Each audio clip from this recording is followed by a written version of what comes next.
Hello, everyone, and welcome to a mindful moment. I'm Justin Epstein, author of the top selling book Super You and minister of the Unity Center of New York City. And welcome. I hope you're having a great day or evening, whatever time you're watching. And welcome to all those of you who are here with me live. I wanted to share with you, I read a book review recently, which I found fascinating. It's a book review. It's based on a book called Humankind, A Hopeful History by Rutger Bregman.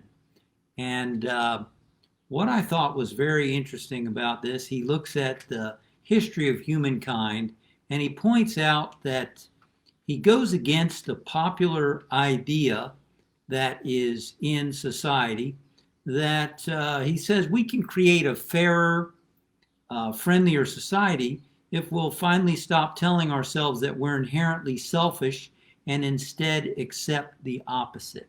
What he says is most people deep down are pretty decent. And we've been hoodwinked.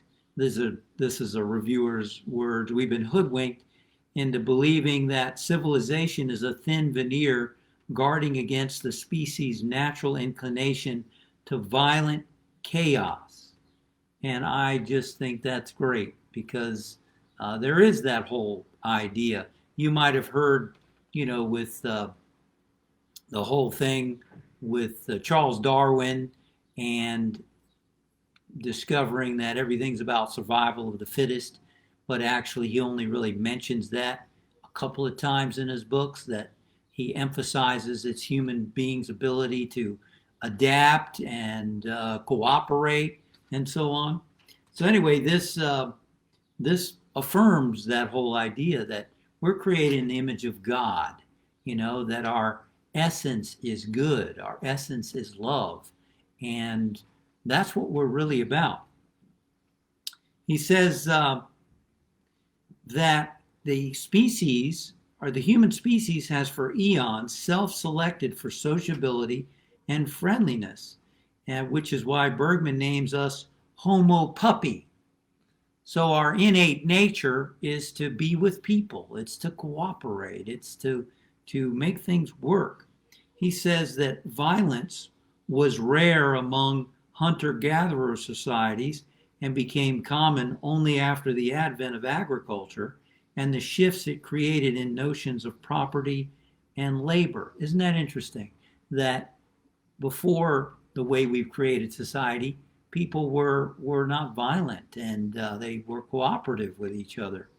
And he believes that it was civilization which brought out the bad in us, and he advocates society be restructured to bring out the altruism that usually emerges in crises. And we see that in our world right now, right, with the protests and wanting people to be treated more fairly and equally, all races, no matter who you are. So there is this idea of let's have a better society that will work for everybody. Now, he also doesn't deny that sometimes people commit unspeakable evil acts. And I thought this was interesting. Having been a student of the Holocaust since I was a kid, going to Hebrew school and wondering about, how could the Nazis do what they did, and how can other people do the things they've done, like you saw in Rwanda and Serbia and all these different places. And he made an interesting point about the Holocaust. He said he ascribes the Holocaust to citizens being conditioned to believe they were doing good while committing horrors. They believed they were doing good.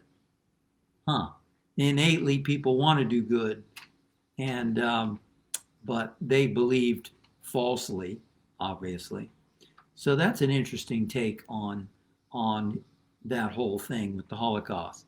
Also, he points out that the Stanford prison experiment, which you may know about, you can look it up on Wikipedia, which was done to show basically that when it was dividing students up into prisoners and guards, and it turned into chaos. It turned into showing really a bad side of humans, And this writer points out that there were problems with that experiment. It wasn't completely kosher, and it's not a good example of what human nature is all about. He refers to the Lord of the Flies, which you may have read the book. I read it as a kid, where these teenagers, well, I think they're pre-adolescent, are in a plane crash and they end up all together on a deserted island. And what happens is they divide up into factions, and they devolve instead of evolve into savage-like behavior.